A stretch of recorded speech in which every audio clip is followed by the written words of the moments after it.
ज्ञान motivation trick में आपका दिल से स्वागत है। वीडियो को लाइक करके सब्सक्राइब जरूर कीजिएगा। चलते हैं वीडियो की ओर। ध्यान लगाने या मेडिटेशन करने के बहुत सारे फायदे हैं। इसे प्रक्रिया को कभी हल्के में नहीं लेना चाहिए।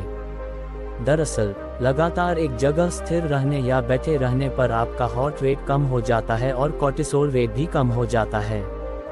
इसलिए ध्यान लगाने की आदत आपको डिप्रेशन, दर्द, घबराहट और नींद की परेशानियों से निजात दिला सकती है। ये दिमाग के लिए स्ट्रेचिंग का काम भी करता है। ध्यान कैसे लगाते हैं? इसकी शुरुआत कैसी करनी है? क्या फर्श पर बैठना चाहिए? क्या ऐप की मदद लेनी चाहिए? कोई मंत्र का जाप करना चाहिए? मेडिटेशन टीचर्स और साइकोलॉजिस्ट कहते हैं कि ध्यान लगाने का हर किसी का अपना तरीका हो सकता है। जो आपको सही लगे उसे अप्लाई करना चाहिए। जब आप ध्यान लगाने के बारे में सोचते हैं तो दिमाग में क्या आता है? एक कमल का पोज, योगा मैट, खूबसूरत कमरा। अगर आपको प्रैक्टिस करने में ये कंफर्टेबल लगता है तो बहुत अच्छा है। वहीं कुछ लोग सीधे लेटने, कुर्सी पर बैठना पसंद करते हैं। इसका मकसद होता है ऐसा पोज खोजना जहां आपका शरीर शांति और मजबूत महसूस करता है। कलाकार टोनी ब्लैकमैन अपने दिमाग और ऊर्जा को शिफ्ट करने के लिए हिप हॉप म्यूजिक को मिक्स करती हैं। टोनी पहले म्यूजिक के साथ ध्यान लगाने में संकोच करती थीं। वह कहती हैं कि यह कलंक है। बिना प्रार्थना शब्द के ध्यान शब्द का उपयोग करना कमजोर लग सकता है। लेकिन अपने दोस्तों के साथ बातचीत के बाद टोनी ने खुद का म्यूजिक रिकॉर्ड कर इसके साथ मेडिटेशन क्लास चलाने का फैसला किया। न्यूयॉर्क सिटी में मेडिटेशन स्टूडियो के सीईओ एली बरोस ग्लक कहते हैं कि जब लोग शुरुआत करते हैं तो ये सभी के लिए मुश्किल होता है। जैसा कि आप जिम या म्यूजिक क्लास के पहले सेशन के बाद आप न तो 10 पाउंड वजन कम कर सकते और न ही मोजार्ट बजा सकते। वक्त और जगह तय कर अपने लिए एक फ्रेमवर्क तैयार करें। मैसाचुसेट्स जनरल हॉस्पिटल के लेजार लैब मेडिटेशन रिसर्च की डायरेक्टर सारा लेजार के मुताबिक 10 और 5 मिनट बेहतर हैं। अगर आपको कोई मानसिक बीमारी है या आप बुरे वक्त से गुजर रहे हैं तो थोड़ा अलर्ट रहें। डॉक्टर लेजार के अनुसार post traumatic stress disorder, schizophrenia या बाइपोलर डिसऑर्डर से जूझ रहे हैं तो आपको मेडिटेशन गाइड या टीचर के साथ मिलकर काम करना चाहिए। आपके घर के कोने में केवल मेडिटेशन के लिए एरिया तैयार करें।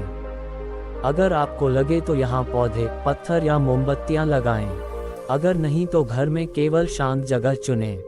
UCLA के माइंडफुल अवेयरनेस रिसर्च सेंटर में माइंडफुलनेस एजुकेशन की डायरेक्टर डायना विंस्टन कहती हैं कि मुझे नहीं लगता लोगों को कुछ भी फैंसी करना चाहिए। योगा और मेडिटेशन टीचर टोनी लुपिनाची के मुताबिक एक अलग जगह होना बहुत जरूरी है। यह आपका बिस्तर नहीं है और न ही काउच। ये थोड़ा अजीब लग सकता है क्योंकि अधिकतर मौकों पर फोन शांति के दुश्मन होते हैं। कुछ शुरुआती सेशन किसी गाइडेंस के साथ करने से आपको मदद मिलेगी। ऐसा इसलिए क्योंकि ध्यान लगाने का मतलब एक जगह पर कुछ देर के लिए स्थिर बैठना नहीं है। ये हजारों सालों के इतिहास और ट्रेनिंग के साथ बड़ी फिलॉसफी का हिस्सा है। यह आप अपने लिए कर रहे हैं ताकि आप खुद में और दुनिया में ज़्यादा स्थिर रह सकें। इसलिए उस दिन की प्रैक्टिस में खुद को डुबो दें। अगर आप ऐप की मदद नहीं लेना चाहते तो अपनी सोच की मदद ले सकते हैं। सोचें कि आप कहीं सुंदर जगह पर हैं और शांत हैं। अपनी शरीर पर ध्यान दें और खुद को सुनें। मेडिटेशन स्पेशलिस्ट क्रिस टॉल्सन चेतावनी देते हैं कि पहले सेशन के बाद ही बहुत ज़्यादा उम्मीद न कर लें। हर दिन अलग होने वाला है क्योंकि आप उस दिन कई अलग अलग चीज़ों से गुजरे हो।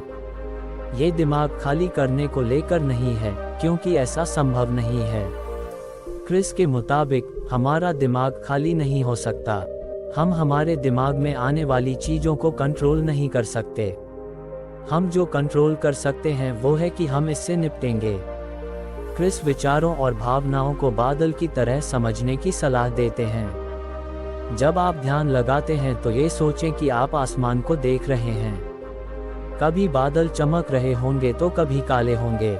इन्हें महसूस करें, अपने पैरों के नीचे की घास को महसूस करें और दुनिया को जाते हुए देखें। ध्यान का इतिहास हजारों साल पुराना है और कई ध्यान तकनीकें पूर्वी परंपराओं में शुरू हुई। शब्द ध्यान विभिन्न प्रकार की प्रथाओं को संदर्भित करता है जो मन और शरीर के एकीकरण पर ध्यान केंद्रित करते हैं और मन को शांत करने और समग्र कल्याण को बढ़ाने के लिए उपयोग किए जाते हैं। कुछ प्रकार के ध्यान में किसी विशेष अनुभूति पर मानसिक ध्यान केंद्रित करना शामिल होता है, जैसे कि श्वास, ध्वनि, दृश्य, छवि या मंत्र जो दोहराया गया शब्द या वाक्यांश है। ध्यान के अन्य रूपों में माइंडफुलनेस का अभ्यास शामिल है, जिसमें निर्णय किए बिना वर्तमान क्षण पर ध्यान या जागरूकता बनाए रखना शामिल है। ऐसे कार्यक्रम जो ध्यान या सचेतनता सिखाते हैं, अभ्यासों को अन्य गतिविधियों के साथ जोड़ सकते हैं।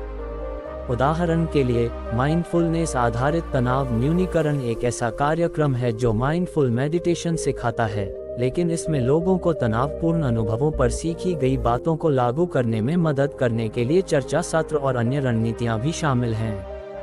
माइंडफुलनेस आधारित संज्ञानात्मक थेरेपी संज्ञानात्मक व्यवहार थेरेपी के पहलुओं के साथ माइंडफुलनेस प्रथाओं को एकीकृत करती है। ध्यान और माइंडफुलनेस प्रथाओं को आमतौर पर कम जोखिम वाला माना जाता है। हालांकि कुछ अध्ययनों ने संभावित हानिकारक प्रभावों के लिए इन प्रथाओं की जांच की है, इसलिए सुरक्षा के बारे में निश्चित बयान देना संभव नहीं है। स्कूलों के लिए माइंडफुलनेस कार्यक्रम लोकप्रिय हो गए हैं। ये कार्यक्रम छात्रों और शिक्षकों को तनाव और चिंता का प्रबंधन करने, संघर्षों को हल करने, आवेगों को नियंत्रित करने और लचीलापन, स्मृति और एकाग्रता में सुधार करने में मदद करने के लक्ष्य के साथ माइंडफुलनेस प्रशिक्षण प्रदान करते हैं। इन कार्यक्रमों में उपयोग की जाने वाली माइंडफुलनेस प्रथाएं और प्रशिक्षण विधियां व्यापक रूप से भिन्न होती हैं। स्कूल आधारित माइंडफुलनेस कार्यक्रमों की प्रभावशीलता पर अध्ययन में छोटे नमूना आकार और अलग-अलग गुणवत्ता के हैं। 2012 के अमेरिकी सर्वेक्षण में 34,525 वयस्कों में से 1.9% ने बताया कि उन्होंने पिछले 12 महीनों में माइंडफुलनेस मेडिटेशन का अभ्यास किया था। उन उत्तरदाताओं में से जिन्होंने विशेष रूप से माइंडफुलनेस मेडिटेशन का अभ्यास किया, 73% ने बताया कि उन्होंने अपने सामान्य कल्याण और बीमारियों को रोकने के लिए ध्यान किया, और उनमें से अधिकांश लगभग 92% ने बताया कि उन्होंने आराम करने या तनाव कम करने के लिए ध्यान किया। आधे से अधिक प्रतिक्रियाओं में बेहतर नींद की इच्छा माइंडफुलनेस मेडिटेशन का अभ्यास करने का एक कारण थी। ध्यान और माइंडफुलनेस प्रथाओं के कई प्रकार के स्वास्थ्य लाभ हो सकते हैं और लोगों को उनके जीवन की गुणवत्ता में सुधार करने में मदद मिल सकती है। हाल के अध्ययनों ने जांच की है कि क्या ध्यान या माइंडफुलनेस लोगों को चिंता, तनाव, अवसाद, दर्द या निकोटीन, शराब या ओपियोइड से वापसी से संबंधित लक्षणों को प्रबंधित करने में मदद करती है। अन्य अध्ययनों में वजन नियंत्रण या नींद की गुणवत्ता पर ध्यान या माइंडफुलनेस के प्रभावों को देखा गया है। हालांकि इन विषयों पर अधिकांश शोध प्रारंभिक या वैज्ञानिक रूप से कठोर नहीं रहे हैं, क्योंकि अध्ययनों में कई अलग अलग प्रकार के ध्यान और माइंडफुलनेस प्रथाओं की जांच की गई है और उन प्रथाओं के प्रभावों को मापना कठिन है। अध्ययन के परिणामों का विश्लेषण करना मुश्किल हो गया है और हो सकता है कि उनकी व्याख्या बहुत आशावादी तरीके से की गई हो। कुछ शोध से पता चलता है कि ध्यान और माइंडफुलनेस अभ्यास मस्तिष्क की कार्यप्रणाली या संरचना को प्रभावित कर सकते हैं। अध्ययनों ने दिमागीपन आधारित प्रथाओं में लगे लोगों के मस्तिष्क में मापने योग्य अंतर देखने के लिए मस्तिष्क गतिविधि को मापने के विभिन्न तरीकों का उपयोग किया है। अन्य अध्ययनों ने ये सिद्धांत दिया है कि ध्यान और माइंडफुलनेस प्रथाओं में प्रशिक्षण मस्तिष्क की गतिविधि को बदल सकता है। हालांकि इन अध्ययनों के परिणामों की व्याख्या करना कठिन है और व्यवहारिक निहितार्थ स्पष्ट नहीं है। ध्यान कैसे दर्द से राहत प्रदान करता है और पुराने दर्द को कम करता है। पुराने दर्द से राहत के लिए 5 ध्यान तकनीकें। कैसे ध्यान शिक्षक ए.वी. क्रेमर ने पुराने दर्द के अपने अनुभव का समर्थन करने के लिए ध्यान का उपयोग किया। पुराने दर्द के साथ जीना सिर्फ एक शारीरिक संघर्ष नहीं है, यह आपके मानसिक और भावनात्मक स्वास्थ्य को भी प्रभावित कर सकता है। जबकि दवा और पारंपरिक उपचार अपनी जगह हैं, पूरक दृष्टिकोण भी दर्द को प्रबंधित और कम कर सकते हैं। फाइब्रोमाइल्गिया, गठिया और अन्य जैसी पुरानी दर्द स्थितियों से निपटने में ध्यान एक गेम चेंजर साबित हुआ है।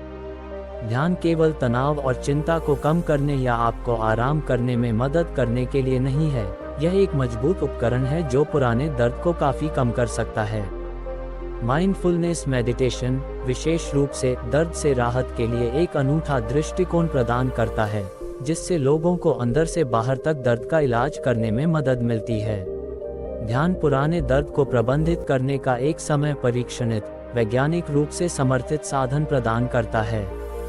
अपनी दैनिक दिनचर्या में सचेतनता को एकीकृत करके आप अपने दर्द का प्रबंधन कर रहे हैं और अपने समग्र कल्याण में निवेश कर रहे हैं। ध्यान और सचेतनता आपको कई तरह से पुराने दर्द से निपटने में मदद कर सकती है। शारीरिक से लेकर भावनात्मक तक, ये उपकरण आपको दर्दनाक समय से निपटने में मदद कर सकते हैं। एक अनुभवी चिकित्सक के नेतृत्व में निर्देशित ध्यान आपका ध्यान दर्द से हटा सकता है, जिससे आपके शरीर और दिमाग को आराम मिलता है। जितना अधिक आप दर्द पर ध्यान केंद्रित नहीं करेंगे, उतना ही बेहतर महसूस करेंगे। हालांकि अपने आप पर ध्यान करना हमेशा संभव होता है, लेकिन किसी का मार्गदर्शन करने से आपको अभ्यास पर अधिक ध्यान केंद्रित करने में मदद मिल सकती है और आप जो शारीरिक असुविधा महसूस कर रहे हैं उस पर कम ध्यान केंद्रित कर सकते हैं। दर्द से निपटने के लिए आप जिस महत्वपूर्ण माइंडफुलनेस अभ्यास का उपयोग कर सकते हैं उसे बॉडी स्कैन कहा जाता है। यह एक ऐसा अभ्यास है जहां हम अपना ध्यान व्यवस्थित रूप से शरीर के विभिन्न हिस्सों पर ले जाते हैं, शीर्ष से शुरू करते हुए नीचे की ओर बढ़ते हैं, फिर वापस ऊपर आते हैं। हम शरीर में जो भी संवेदनाएं देखते हैं उन्हें स्वीकार करने और उन पर ध्यान देने की कोशिश करते हैं, बिना मूल्यांकन किए या जो हम पाते हैं उसे बदलने की कोशिश किए बिना। यदि आप अपने आप को संदेह करते हुए देखते हैं कि क्या अभ्यास आपके दर्द के लिए काम कर सकता है, तो अपने आप को याद दिलाएं कि कारण की परवाह किए बिना माइंडफुलनेस सभी प्रकार के दर्द से निपटने में मदद करती है। फिर ध्यान स्वीकृति और स्पष्टता के उन 3 गुणों के साथ अपने शरीर की संवेदनाओं पर ध्यान देने का अभ्यास करें। इन गुणों को विकसित होने में समय लगता है, इसलिए अपने आप पर धैर्य रखें और बने रहें। अंत में समय समय पर अपने आप से पूछें कि आप अपने शरीर की संवेदनाओं पर कैसी प्रतिक्रिया दे रहे हैं, और जो कुछ भी सामने आता है उसके प्रति सचेत रहने में कुछ समय व्यतीत करें।